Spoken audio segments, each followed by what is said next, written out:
no âmbito federal, estadual e municipal. Gostaria de dar uma boa noite para todo mundo. Em primeiro lugar, só um passado.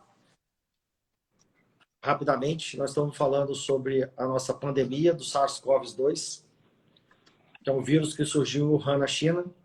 Foi notificado como uma pneumonia silenciosa em 12 de dezembro. E de lá para cá ele veio espalhando e causando terror pelo mundo. E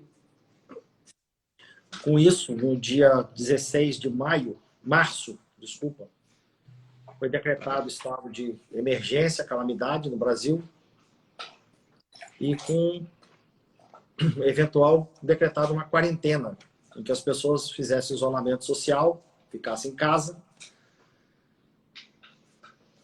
Que o objetivo da quarentena era evitar que o vírus se disseminasse rápido demais, com isso superasse a nossa capacidade de atendimento médico, sobrecarregando o sistema de saúde do país, como estava acontecendo nos outros países, principalmente na Itália, que foi o primeiro gravemente acometido na Europa e no mundo. Começou o primeiro lockdown, né? A Itália foi o mais acometido primeiro, né? Foi que sofreu mais de imediato no mundo. O objetivo da quarentena era esse, era evitar que todo mundo pegasse simultâneo, enquanto se preparava o nosso sistema de saúde para a chegada do vírus. Em momento algum se cogitou que as pessoas não se contaminassem com o vírus. Entendeu? A gente sabe que é um vírus novo, que grande parcela da população vai ter contato com o vírus, e o objetivo maior era exatamente esse, não sobrecarregar o nosso sistema de saúde. O difícil era dosar, né, um país continental como o Brasil, as medidas de isolamento social com um país tão heterogêneo, tanto de população como de condições socioeconômicas, como o Brasil. Sim. E esse isolamento, a princípio, ele funcionou. Na minha opinião pessoal, eu fui favorável ao isolamento de início, mas achei que, no geral, houve pouca coordenação médica do isolamento. O Estado de São Paulo, diferente, né? O Estado de São Paulo criou uma comissão médica de grandes médicos, especialistas que orientaram o governador do Estado de São Paulo aos caminhos a seguir do isolamento. O interior, a gente não teve essa mesma capacidade de fazer, particularmente na nossa cidade, né, Caçapava. A gente não teve essas reuniões médicas, esse consenso médico, com várias reuniões para se discutir como estava a evolução da epidemia em Caçapava, como estava a evolução da epidemia no estado e no Brasil. Desde o início, o governo federal vem argumentando contra o isolamento horizontal, né, com o isolamento mais intenso, de que a população precisa comer. A economia também não pode parar. A fome seria tão danosa ou mais danosa que o vírus. E isso com essa quarentena. Pode falar. E você acha, então, que nessa questão do decreto que acabou aclamando que as pessoas se alimentassem, isso foi bom? Que, querendo ou não, reduziu um pouco a quarentena, principalmente aqui no Brasil, onde deixou até... Eu vejo muitas pessoas duvidando da própria existência do vírus, né? Sim. Como eu falei, a população brasileira ela é uma população muito heterogênea. Entendeu? A gente andando pela rua, muitas pessoas não acreditam que esse vírus é real, acham que isso é fantasia. E isso é resultado da nossa desinformação, né? Ocorre um conflito de informações, em que uns colocam como uma coisa muito grave, o próprio presidente da República colocou como vírus como se fosse uma gripezinha, uma coisa simples. E isso a população fica muito perdida no meio disso tudo. Eu acho que o vírus não é uma gripezinha, mas, por outro lado, do meu ponto de vista, a nossa quarentena foi exagerada. De certa forma, a gente exagerou um pouquinho, principalmente em algumas regiões brasileiras. Outras não. Como eu falei, o Brasil é heterogêneo. Existem lugares que você precisou fazer o lockdown até, que a disseminação superou a capacidade de atendimento do sistema de saúde. E existem lugares, como a nossa região, que eu vejo com muita tranquilidade no momento agora. Porque nós temos poucos casos, um sistema de saúde perfeitamente capaz de atender a população no momento agora. Mudando pela questão lá do que nem o Plano São Paulo, ele se baseia na parte onde a cura mostra o resultado, né? Que como o estado de São Paulo ele pegou uma linha reta igual a China, né, no momento, aí eles falam, nós temos 20 casos confirmados por dia, mas dentro desses 20, 30 são curados também dentro daquele número total. Aí com isso eles pegaram como base que seria positivo a criação do Plano São Paulo, né? Mas então você acha que o Plano São Paulo deveria ter começado muito antes, mais ou menos? Eu Por acho que o você plano... achar que exagerou a questão Não, da nossa quarentena? eu acho que o plano de São Paulo, ele está certo, mas ele está muito voltado à capital. Ele está muito voltado à região metropolitana de São Paulo. A gente tem na região metropolitana 91% de ocupação de leito de UTI. Entendeu? Enquanto que aqui no interior, por exemplo, a gente pega a nossa cidade, Caçapava, uma cidade médio, pequena, com 94 mil habitantes, a gente tem um paciente internado na UTI. Então, pegando os dados da Fusan, que o presidente do hospital público colocou, que nós temos 10 leitos com respiradores, a gente tem 10% de ocupação por Covid em Caçapava. Então, aí é o questionamento. Essa necessidade dessa restrição, desse isolamento completo, dessa quarentena em Caçapava, é a mesma de São Paulo? Não, não é. Entendeu? Então, baseado nesse ponto, eu acho assim, São Paulo está fazendo a coisa certa para São Paulo. A região Sim. metropolitana, né? A gente não pode esquecer que São Paulo não é só a cidade, é tudo uma coisa só. Até o Plano São Paulo em si, ele dividiu lá em certas cores, né? Que até o próprio Bruno Covas, ele não concordou muito com a situação, né? Ele fala que São Paulo está controlado, mas separou em 5 cores, né? De Sim. alerta máximo, né? E são 5 fases, né? Aí essas 5 fases, cada uma cor. E até tô com o mapa aqui aberto. Aí a nossa região, ela se encontra na fase 2, né? Que é a fase onde pode ir atividades imobiliárias, concessionárias, escritórios, shopping center e comércio. Então, acho que as atividades que necessitam da questão de remuneração, acho que da maior massa, né? Sim. Acho que não. Cauê, eu só acho assim, o Supremo Tribunal Federal, quando o presidente colocou que ele faria o decreto, ele delegou aos governadores e prefeitos a autonomia para que se fizesse o isolamento em cada cidade, né? O governador no seu estado e o prefeito na sua cidade.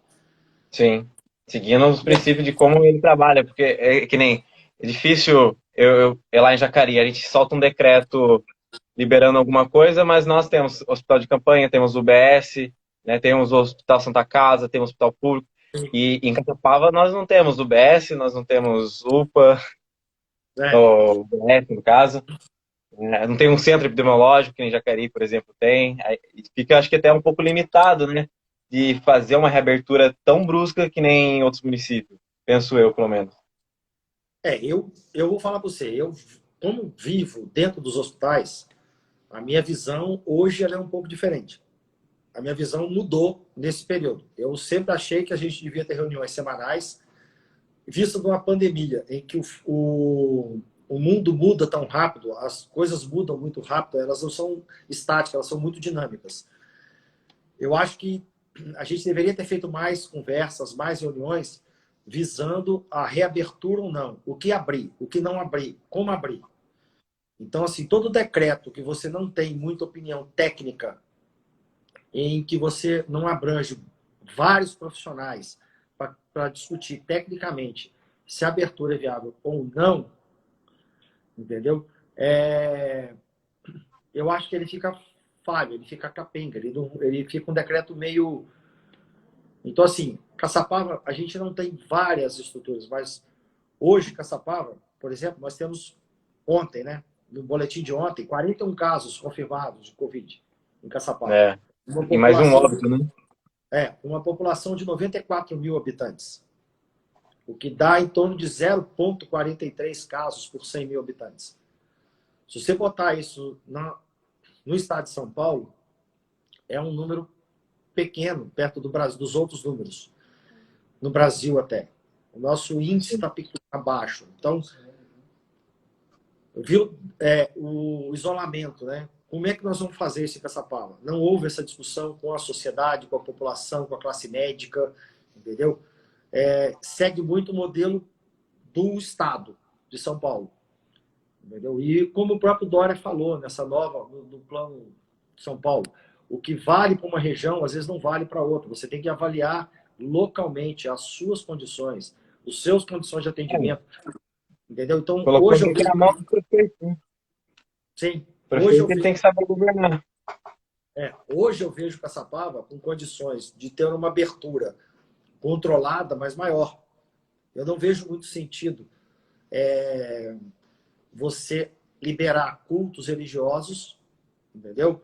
E limitar o comércio, 4 horas de abertura diárias do comércio, por exemplo, na rua, entendeu? Comércio aberto na rua, por exemplo, o que vai causar aglomeração, porque as pessoas vão ter 4 horas para ir ali. Entendeu? Eu acho que o isolamento, a liberação com orientação, entendeu? Usando os requisitos do Ministério da Saúde de proteção, de luva, de álcool gel, de usar máscara, entendeu? Cobrando, orientando a população. Eu acho que isso seria uma forma mais eficaz do que você vai abrir 4 horas o setor de tarde, 4 horas o setor pela manhã. A pessoa que precisa pegar um ônibus vai pegar umas 2 vezes para vir na rua, para resolver a vida. Então, assim, eu acho que faltou comunicação, acho que faltou discussão, entendeu? Veja, o que nós estamos conversando hoje, daqui a uma semana pode não valer. Amanhã pode não valer. Nós Coisa estamos que vivendo uma pandemia, né? eu fiquei assim bem impressionado, vamos assim dizer. Acho que para muitas pessoas, principalmente que trabalham na área pública, é impressionante. Hoje estamos discutindo isso. Amanhã estamos discutindo um outro assunto da evolução daquele assunto que discutimos ontem. Então, eu presenciei isso, né? Foi instalado no projeto Liberdade Econômica, que era um projeto antes mesmo do próprio Covid acontecer. E ontem, vamos dizer, mas na mesma semana já comecei a discutir formas de como fazer aquilo ser totalmente online, né? Então, acabei tendo que evoluir junto, por causa Mudar. que é uma evolução muito rápida, né?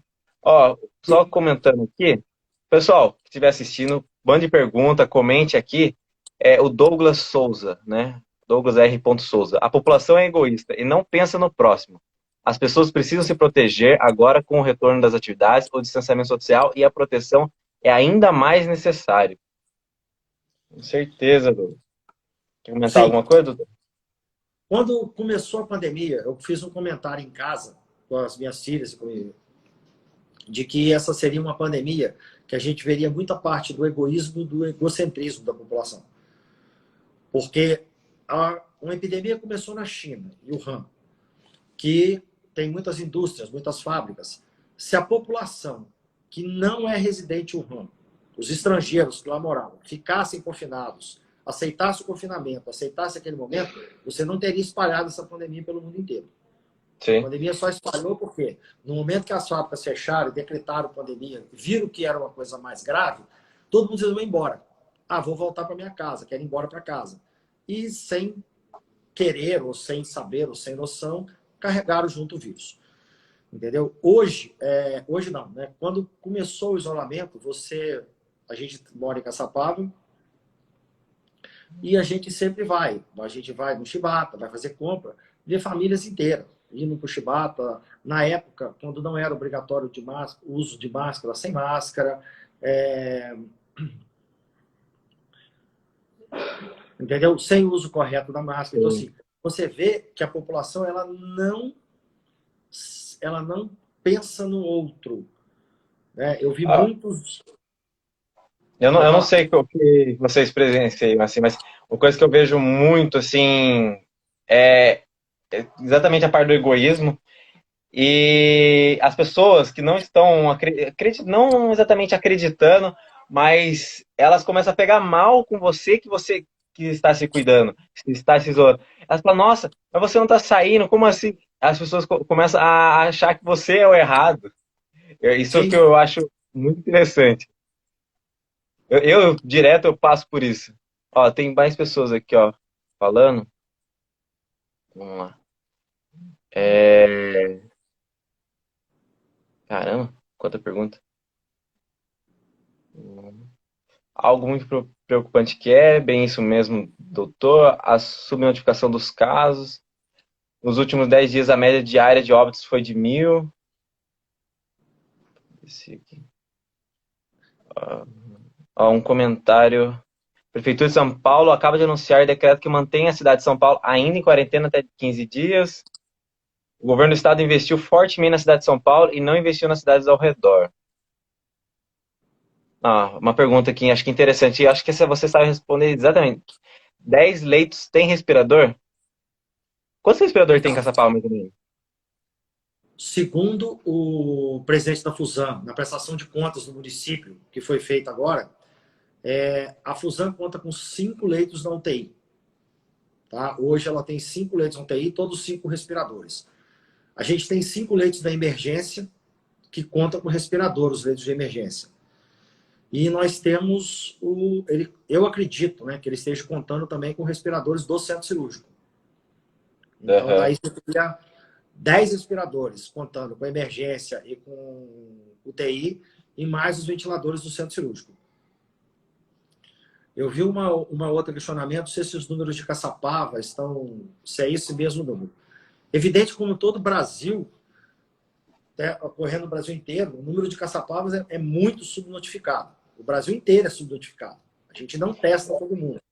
Exatamente. E isso, né, eu falo assim, até por uma questão que eu tenho trabalhado lá em Jacareí, isso vem direto do Ministério da Saúde, que ele próprio já manda a cartilha. Eu vejo muito o povo assim, agora defendendo todos os prefeitos em gerais, o povo vem falar, o prefeito não deixou fazer teste em todo mundo. Mas isso Sim. vem lá do Ministério da Saúde, uma cartilha falando que como não tem muito teste, então quem vai ser testado primeiro?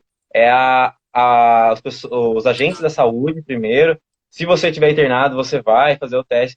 Mas isso já vem com uma cartilha. Eu vejo o povo xingando o prefeito. Não, E ele assim, muitas vezes, não, ele não tem culpa nessa situação. Né?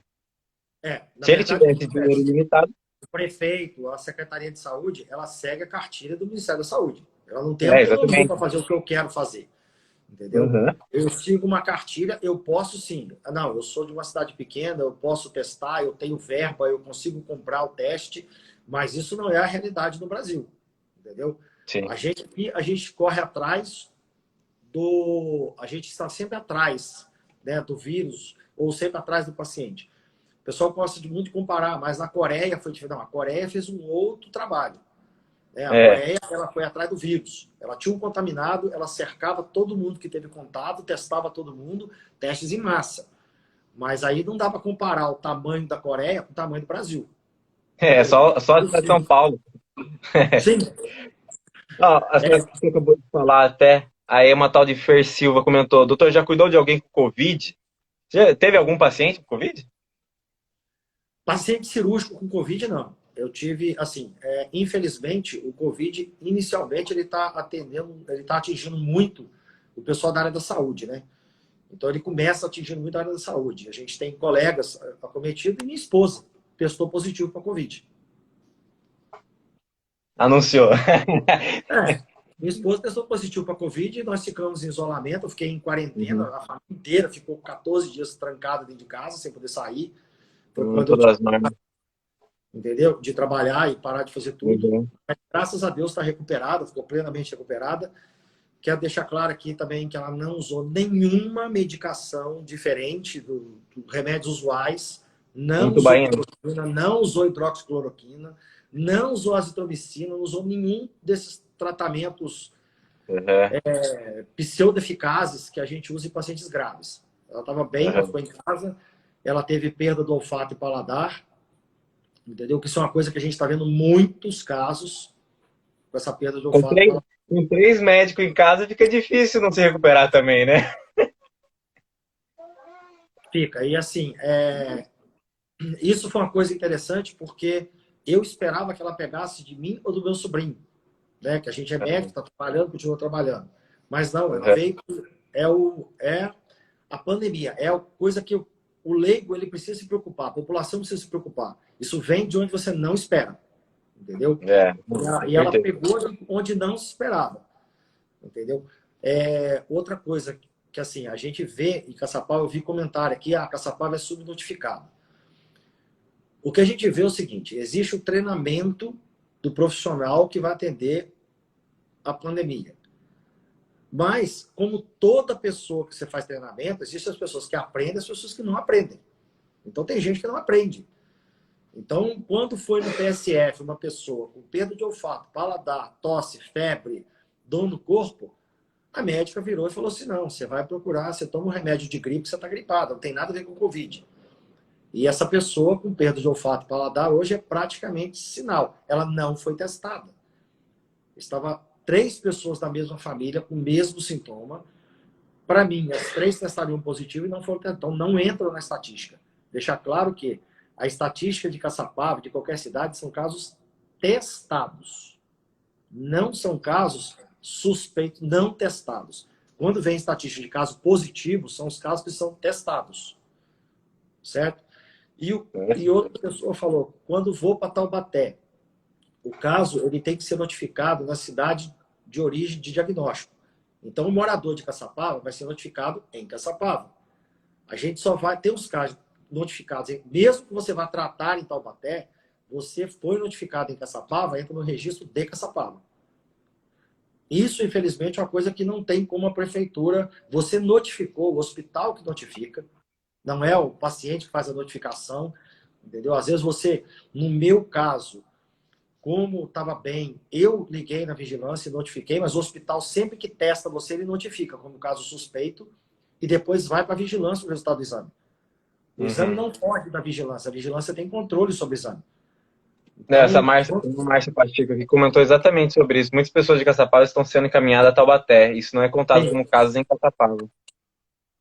sim, se você é testado em Caçapava, o hospital que você testa tem que informar que foi testado. É. Entendeu? Então, Então, Tiago, Tiago Umbanda, acho que é isso. Mas o Covid tem grau de intensidade, porque já escutei casos que a pessoa fez o exame e dá positivo e diz que só perdeu o paladar e outros morrem. Olha, minha estagiária, ela teve e ela ficou com falta de ar. Ela não perdeu o paladar, ela só teve falta de ar e indisposição. Deu 14 dias ela estava bem já. Ela ainda anda meio devagarzinho lá, um pouco de falta de ar, mas ela tá bem. Doutor Yuri, o Franciscati, Rosange Franciscati, perguntou isso. Luciana Kinkley. A questão da Covid ser, na verdade, uma doença no sangue e que causa coágulos, com a suspeita de estar provocando AVC e infartos em pessoas assintomáticas, isso é real? ó, não tem, na verdade, assim, não tem nada definido, entendeu? A gente tem 3 linhas fortes do Covid. A primeira linha é a linha da resposta imunológica, que muita gente acha que o que mata o indivíduo é a resposta dele ao vírus. Não seria a infecção viral propriamente. Por isso que a gravidade aumenta após o vírus negativar até na orofaringe, que depois da primeira semana, que seria uma resposta imunológica exagerada do organismo ao vírus. Por isso também, quem adota essa linha explica que as crianças serem menos graves, porque elas não têm um sistema imunológico tão bem formado como um adulto.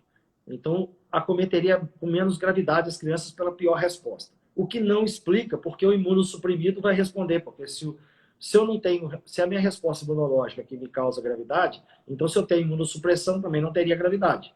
Então não Sim. explica. Existe a linha hematológica, que fala que o Covid é uma doença do sangue.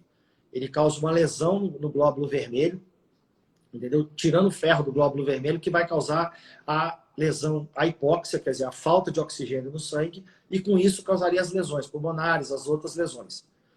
E existe a linha que acha que o Covid é simplesmente que é a doença infecciosa, que é o vírus, né? Então são as três linhas: a da resposta inflamatória, a da doença hematológica e que é o próprio vírus que os infectologistas acreditam que ele causa lesão. Tá certo? Mas assim, como é um vírus novo, em que as coisas estão mudando, vão mudando, estão se buscando tratamento, buscando algum remédio, o mundo inteiro hoje só estuda ele com muita intensidade, então coisas vão mudando, como a gente falou no começo. O que é verdade hoje, amanhã pode não ser. Eu vi muito isso também, na questão da recaída, né? O pessoal falando, você pode ter recaído, tem que tomar cuidado, e outras pessoas vinham e falar, não, se você pegou uma vez, já era, não pega mais. Mas assim, pela até uma pesquisa própria minha, isso é muito incerto, né? Sim.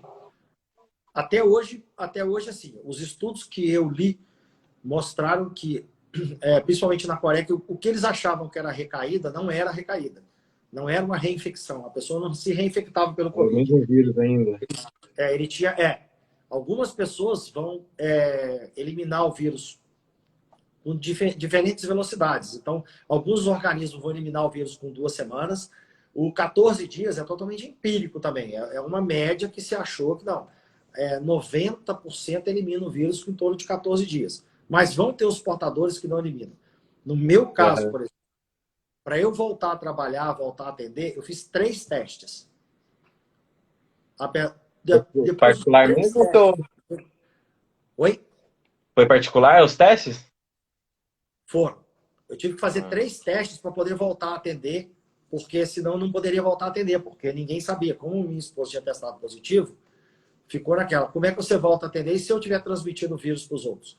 Então a Unimed só me permitiu voltar a atender depois de 3 testes negativos. Até a Priscila aqui comentou, até você respondeu já, mas o que vocês acham da cloroquina? É eficaz? Até você comentou que a sua esposa não usou nenhum medicamento.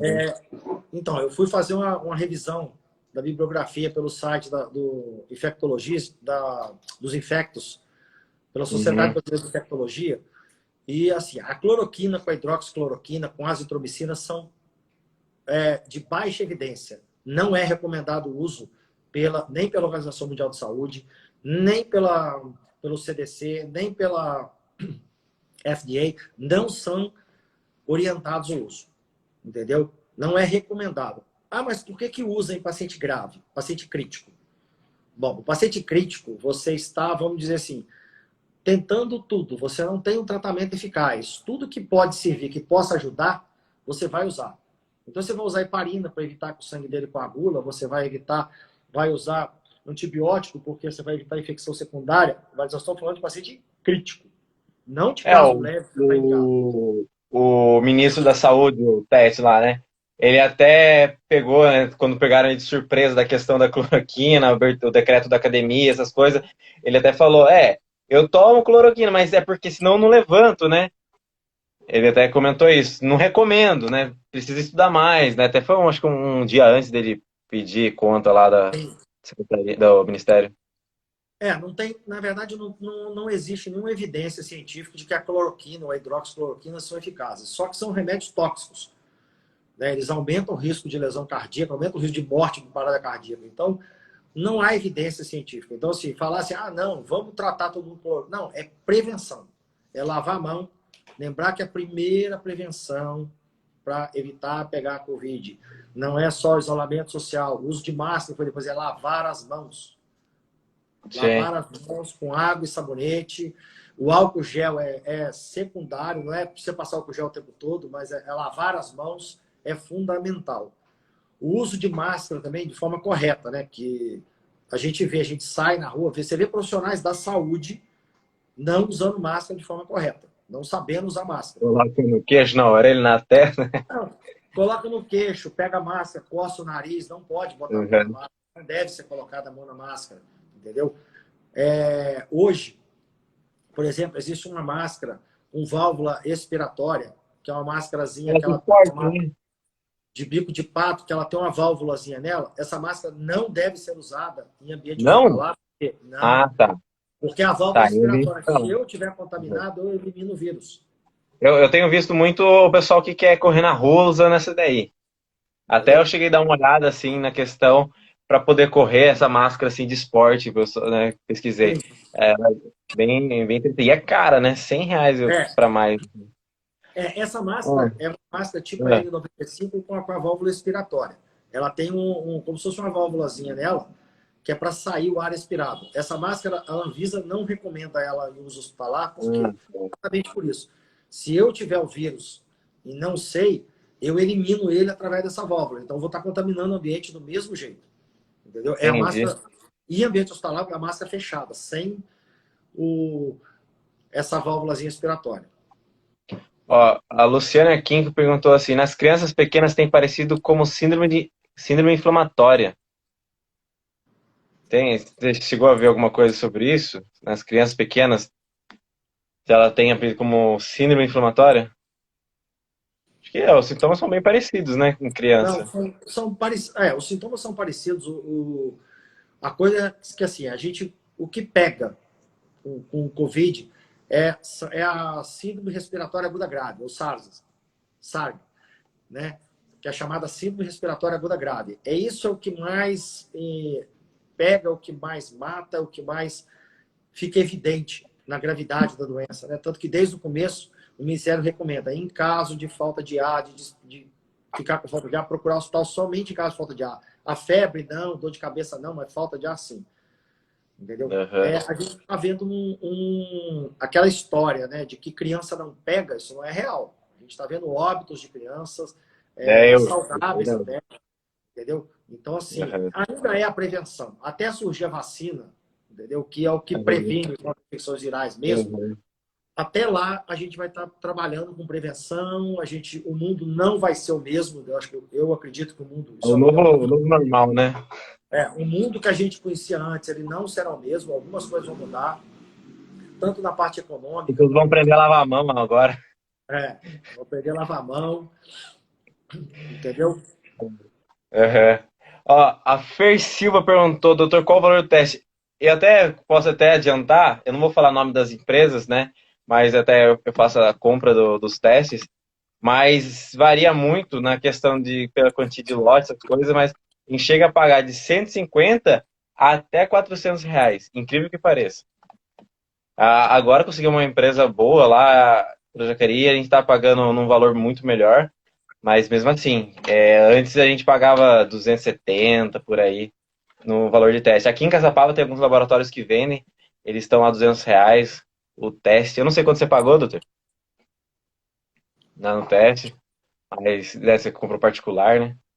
É, não, eu paguei 250. É, Vou fazer varia muito. É como uma. enquanto é um município com bastante quantidade, então a gente consegue negociar um pouco o valor. Mas assim, para uma coisa que, ao meu ver, né, na questão indo para um lado um pouco mais humanitário, já que é uma coisa de calamidade pública, onde todo mundo, o mundo inteiro está passando isso, eu acho que se o Supremo Tribunal Federal quer colocar pitaco, deveria colocar pitaco nessas empresas e fazer isso aí vender bem mais barato, com uma facilidade gigante para atender todo mundo. Essa é a minha opinião, assim, para ajudar todo mundo, porque se há uma necessidade de todo mundo fazer esse teste e precisa, eu acho que deveria meio que obrigar, se não obrigar, a entregar esses testes. Sim. Sim.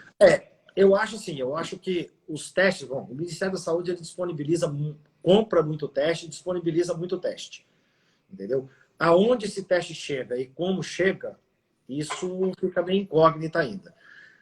Perguntaram que testes eu fiz. Eu fiz 2 testes do PCR, que é a coleta do material na orofaringe, da nasofaringe, pelo nariz e pela boca. E fiz o teste de sangue, IgG e IgM, antes de voltar a trabalhar. Tá? E todos eles, até que todos os meus testes deram negativos. Nenhum teste meu deu positivo. Em momento algum eu tive teste positivo. A diferença do teste IgG e IgM, tem algumas pessoas que... O que é IgG e IgM? São 2 imunoglobulinas que são proteínas que a gente tem de defesa no organismo, vamos dizer assim, que a IgM é uma proteína de infecção, ou seja, ela sobe num processo infeccioso agudo. Tá? Então, quando a gente fala, o paciente está com IgM positivo para determinada doença, ou seja, ele está com a doença aguda, na fase aguda, está ativa a doença. Então, no momento, ele tem a doença. Quando eu falo que eu tenho IgG positivo, eu falo que eu já tive contato com a doença e que no momento eu tenho, vamos dizer assim, a sonhada imunidade. Tá certo? Então, É o histórico de atleta, né? IgG, Pode assumir, pode a assumir. desejada imunidade, né? Não. Mas o que você falou respondeu até a pergunta do Salles aqui. Qual o teste com maior eficiência? Qual o teste com maior eficiência? Então, os testes variam muito. Né? O teste do PCR é o teste mais eficaz. Ele é válido até o 7º dia de sintoma, tá certo? Que é a coleta de material viral na nasofaringe e na orofaringe, ou seja, pelo nariz e pela boca, pela garganta. Esse é o teste mais eficaz, porque ele detecta partícula viral, se eu tenho vírus ou não. Ele é até o 7º dia de sintoma, vamos dizer assim. Após o 7º dia de sintoma, ele já começa a dar negativo. Então, eu tenho os testes sorológicos, que aí eu tenho um teste rápido, que tem muito falso positivo e falso negativo. É um teste rápido. Você vai lá, testa, meia hora depois você está com o resultado. Tá? Enquanto que o teste sorológico mais demorado, que é para pesquisar mesmo a sorologia, quantitativa e qualitativa, ele é mais demorado. Ele é em torno de 2 dias. Entendeu? Mas o mais eficaz teste ainda é para saber se eu tenho a doença, é o PCR, na orofaringe. E para saber a imunidade é a dosagem de IgG e IgM, para saber o IgG. Até comentaram aqui na igreja, aquele laboratório na igreja matriz, o teste eles têm para vender está a 250.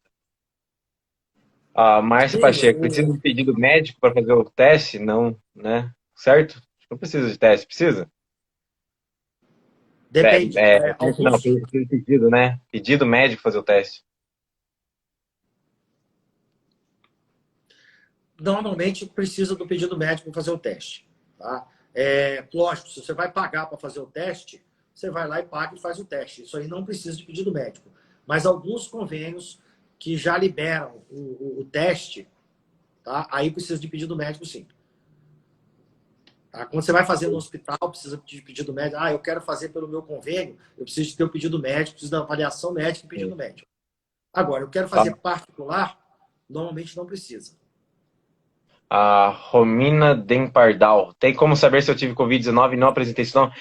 Agora, assim, em particular, assim, meu, né? Mas eu tenho direto essa dúvida, porque, vamos imaginar, penso eu, que se eu pegar o Covid, eu não vou sentir. Vou um dia ficar com o nariz entupido, assim, uma sensação do nariz entupido, eu não vou sentir nada.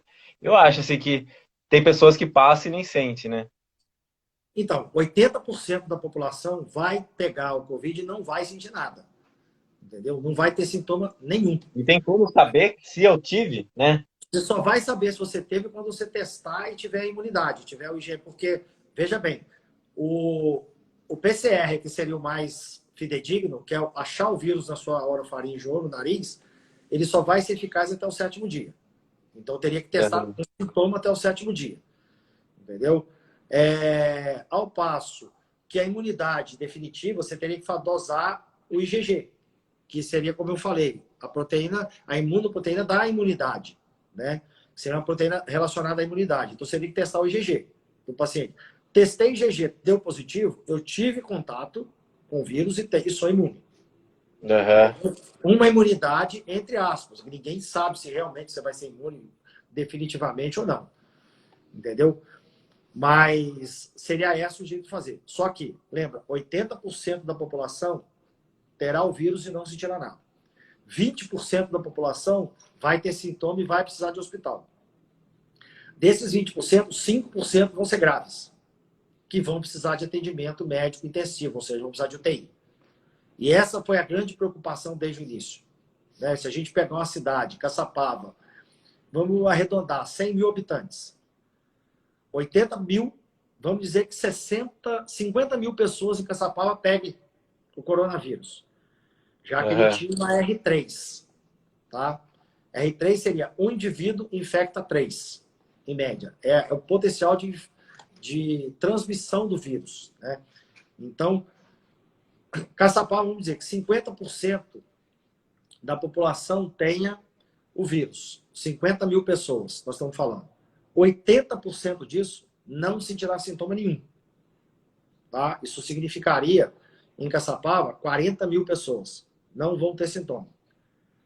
20% vão precisar de atendimento médico hospitalar. Ou seja, se eu tenho 50 mil infectados em Caçapava e 20 mil vão precisar de atendimento médico hospitalar, estou falando de 20 mil pessoas. Onde é que você enfia 10 mil pessoas, desculpe. Onde é que você enfia 10 mil pacientes em Caçapava para ser atendidos? Desses, 5% vão ter grave. Não, em sistema de saúde nenhum do mundo, nem nos melhores, na Grã-Bretanha, na Itália, Espanha, Estados Unidos, suporta isso. Daí a necessidade de quarentena. Lembrar a todo mundo que assim, a quarentena não foi invenção brasileira. Ah, não, nós fizemos quarentena, nós fizemos lockdown. O mundo inteiro fechou. O povo acha que é só aqui e perde a noção, não tem um pensamento do risco que é o lockdown exatamente, né? Se tá reclamando, nossa, agora tá ruim, imagina se houver, né? Uma coisa aqui até acho interessante, eu fiz uma pesquisa aqui no meu próprio Instagram mesmo, até a pessoa perguntou aqui, cadê? E retomada das academias, o que você acha? Eu até fiz uma pesquisa, quer ver, ó? Se eu coloquei assim, né? Foi uma série de perguntas. Se concordava com os dados presidenciais, 80% das pessoas responderam que era contra. O que achou do Plano São Paulo, né? Que é até o assunto da nossa pauta aí. Praticamente 60% das pessoas colocaram parcialmente, né? Aí depois ficou dividido em 15% concordo totalmente e o resto não concordo. Sobre a abertura das academias, 80% colocaram que não concordam com a abertura das academias, né? E o resto respondeu que concorda com a abertura das academias. Eu acho que isso fica muito dividido. Né, você também, que gosta de ir na academia, está sendo uma loucura não ir. Mas lá eu acho que é o local de mais contágio, porque você soa, você transpira, você tosse, você espirra, você passa-se a mão no rosto, você passa no equipamento, né? É a sua toalha que fica úmida. Então, eu acho assim, todo ponto de aglomeração de pessoas seria um ponto de contágio, de possibilidade de transmissão. Entendeu? Eu vejo isso um pouco diferente. Eu acho assim, a academia é um ponto de contaminação? É. Igreja também é. Sim. Quando você pega a população-alvo das duas, são populações totalmente diferentes. O público-alvo de uma igreja é diferente do público-alvo de uma academia. Entendeu? Eu acho assim, existe uma restrição ao treino, mas eu preciso avaliar. Eu imagino que não tem estudos assim. Peraí, nós vamos ter um indivíduo treinando a cada 10 metros quadrados. Então, se eu tenho uma academia de 400 metros quadrados, eu vou poder ter 10 alunos. Vamos aumentar isso. Eu vou ter 10 alunos treinando por hora, vou dividir por hora, não vou ter acúmulo de gente na academia, vou ter limpeza de aparelho, ensinar o... Então, assim, eu acho que no momento que você tem uma curva muito pequena na cidade, como nós temos aqui, aí nós estamos falando o seguinte, nós temos em Caçapava um número de casos confirmados muito baixo, entendeu? Não, o caso daqui de Caçapava saiu de 41 casos confirmados ontem para 200 casos semana que vem, fecha tudo.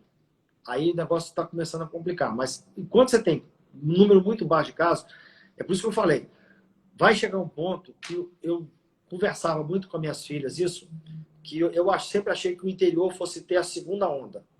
A primeira onda atinge capitais. A primeira onda de infecção vai atingir as capitais. Rio, São Paulo, onde tem um fluxo de gente muito grande, fluxo de estrangeiro, gente que viaja. E a segunda onda vai pegar as cidades menores, que é quando as cidades maiores tiverem que abrir sua economia, as pessoas vão começar a viajar entre as cidades e vão trazer para as cidades menores. Tá? Então a gente está Até vendo. a Helena perguntou aqui, Helena Rezende, o senhor acha que já evitamos a curva acentuada do pico de contágio? Exatamente sobre o que você está falando até. Nós estamos, na verdade, a quarentena, o isolamento é para evitar esse pico. Tá? Eu não acho que no interior nós chegamos no pico, não. Eu acho que São Paulo, talvez, a curva não esteja atingindo, começando a atingir um platô em São Paulo até. Agora, a gente vai ter que avaliar o seguinte, vai fazer a reabertura de São Paulo, né? Que é Uhum. vamos dizer assim, é a mega capital do Brasil, né? Megalópole brasileira. Vai fazer a abertura da região metropolitana de São Paulo. Como isso vai evoluir nos próximos 15 dias? Porque pode ser que evolua nos próximos 15 dias de forma muito negativa e tenha que voltarmos à quarentena, se o pico subir, se piorar, aumentar o contágio. Lembrando que o reflexo, o que se faz hoje, a gente vai ter o reflexo em 15 dias. Não é um reflexo imediato, né? O contágio ele ocorre, mas a infecção não ocorre de forma imediata. Agora vamos. Quer ver? Pera aí. Há 48 minutos, creio eu que não, daqui a pouco a live vai expirar. Então, só para encerrar meio que o assunto, né? Foi mal aí. É mais pelo que as lives têm 1 hora mais ou menos de live, né? Mas gostaria de saber o que o Dr. Yuri acha sobre tomar ivermectina. Ivermectina. O que Não seria isso? tomaria também. Não, Não, Daí? ivermectina é um remédio vamos dizer assim, é um vermífugo. A gente usa para berne, para alguns parasitas de pele, mas eu não usaria também no momento, não. Agora, paciente grave, crítico na UTI, a família assina um termo concordando com qualquer terapia experimental. É outra história. Mas ivermectina profilático como tratamento, eu não indicaria, não. Como não indiquei na minha casa. Uhum. Vamos lá, então. Saiu no dia, essa semana, né, na sexta-feira, o decreto, né, vamos falar especificamente Caçapava, né, no dia 29 de maio, que vai entrar em vigor, entrou em vigor, né, mas ela vai ser mais efetiva segunda-feira e estipula os horários, né, atividades consideradas essenciais, elas vão permanecer funcionando durante a semana e nos finais de semana, escritórios, imobiliária, concessionárias e lojas de veículos das 9 às 13 horas e finais de semana e feriados não. E comércio, né? O comércio, as lojas vão funcionar das 14 às 18 horas e final de semana não. Ao meu ver, eu diria que para o comércio, pensando em questão de recurso para ela, né? Sobrevivência do próprio mercado, das lojas que eu vejo fechar, isso vai ser bom, mas ao mesmo tempo eu acho que exatamente o que você falou na questão de ter que voltar, né, ser regressivo a nosso melhora e acabar piorando de novo. Você não concorda que abrir, mesmo que não estamos abrindo academias, não estamos abrindo aglomerações, casas de show, algumas modalidades esportivas, colocar o comércio, principalmente porque a gente vê aqui na situação de Caçapava. Sem loja tá fechada, o povo tá lá andando no calçadão, será que não vai estimular muito mais? Ainda não é, ainda você acha que já é a hora mesmo assim de abrir assim? Bom, Cauê, eu vou dar a minha opinião pessoal. Como a gente falou no começo, a população, nós não tivemos contato com o coronavírus anteriormente. Então, a expectativa é que praticamente 70% da população mundial pegue ou tenha contato com ele. A imunidade de rebanho ela é atingida quando se atinge 70%, que eles falam. Né? Você tem 70% da população, esse vírus para de circular de forma espontânea. Consequentemente, a abertura do comércio hoje, ou a abertura do comércio daqui 3 meses, se você manter o comércio fechado, do meu ponto de vista, vai acarretar o mesmo problema. a não ser que surja uma vacina nos próximos 3 meses, e que a vacina Mas chegue não para vale a todo lado. pena. Não vale a pena, Então, será que estimular a questão da interação online, a prefeitura se envolver na questão assim de se modernizar, as lojas se modernizar, né? não, eu acho o seguinte, como eu falei, eu acho que o mundo não vai ser o mesmo, principalmente o mundo comercial, entendeu? As vendas online vão aumentar muito, entendeu? É, as vendas online, esse comércio eletrônico, o comércio de entrega vai aumentar muito após essa pandemia. Aham. E, assim, como eu falei, se nós tivéssemos uma certeza de que daqui 3 meses a gente reabre Caçapava inteira e vai ser tudo normal, ótimo, beleza. Então vamos esperar mais 3 meses e quebra quem... Agora, não é uma certeza, não existe certeza na pandemia. Então, eu acho assim, o Brasil, diferente de alguns outros países, em que a população existe uma poupança, existe uma reserva para o futuro, o Brasil não tem. A gente falar de isolamento social no Brasil é lindo.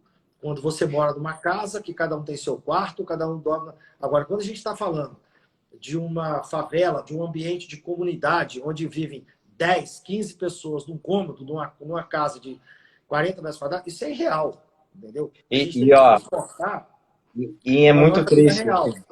entendeu? É o cara que, como o presidente fala, que eu não concordo em 100% do que ele fala, mas em algumas coisas você há de concordar, eu às vezes não concordo com a forma que ele expressa, entendeu? Tem muita gente no Brasil, uma parcela muito grande da população, que colhe de manhã para comer de noite. Se não trabalhar de dia, não come à noite, não tem o que comer. E aí, Sim. é muito legal a gente falar assim, nossa, eu estou aqui com o meu saláriozinho, né? A gente está vendo aí uma crítica muito grande à classe política que não reduziu o salário. Alguns deputados entraram para reduzir, o Tribunal de Justiça falou que não pode reduzir salário. Essa briga. É muito legal você ter a pessoa que já tem o salário garantido, independente do que eu faço. Mas e olhar para aquele que precisa trabalhar para comer? A gente está vendo um aumento de alguns índices de violência, de alguns índices... Por quê? Porque as pessoas entram em desespero. Você precisa alimentar. Então, assim, Certeza. a realidade brasileira é uma realidade muito particular. Entendeu? A realidade nossa de Caçapava, vendo o decreto, né? Eu fui ver o decreto, né? Da mesma forma que com o presidente, eu concordo com algumas coisas que o prefeito colocou no decreto e discordo de outras. Como eu falei, eu acho que não houve uma discussão, um planejamento médico, tá? Nós vamos falar de planejamento médico, hospitais, de falar assim, não, e aí? Como é que nós vamos abrir a economia de Caçapava? Como eu falei, você abrir determinados setores da economia, imobiliária, concessionária, na parte da manhã e outra na parte da tarde, como é que vai fazer isso? Como é que funciona um hábito de 2 a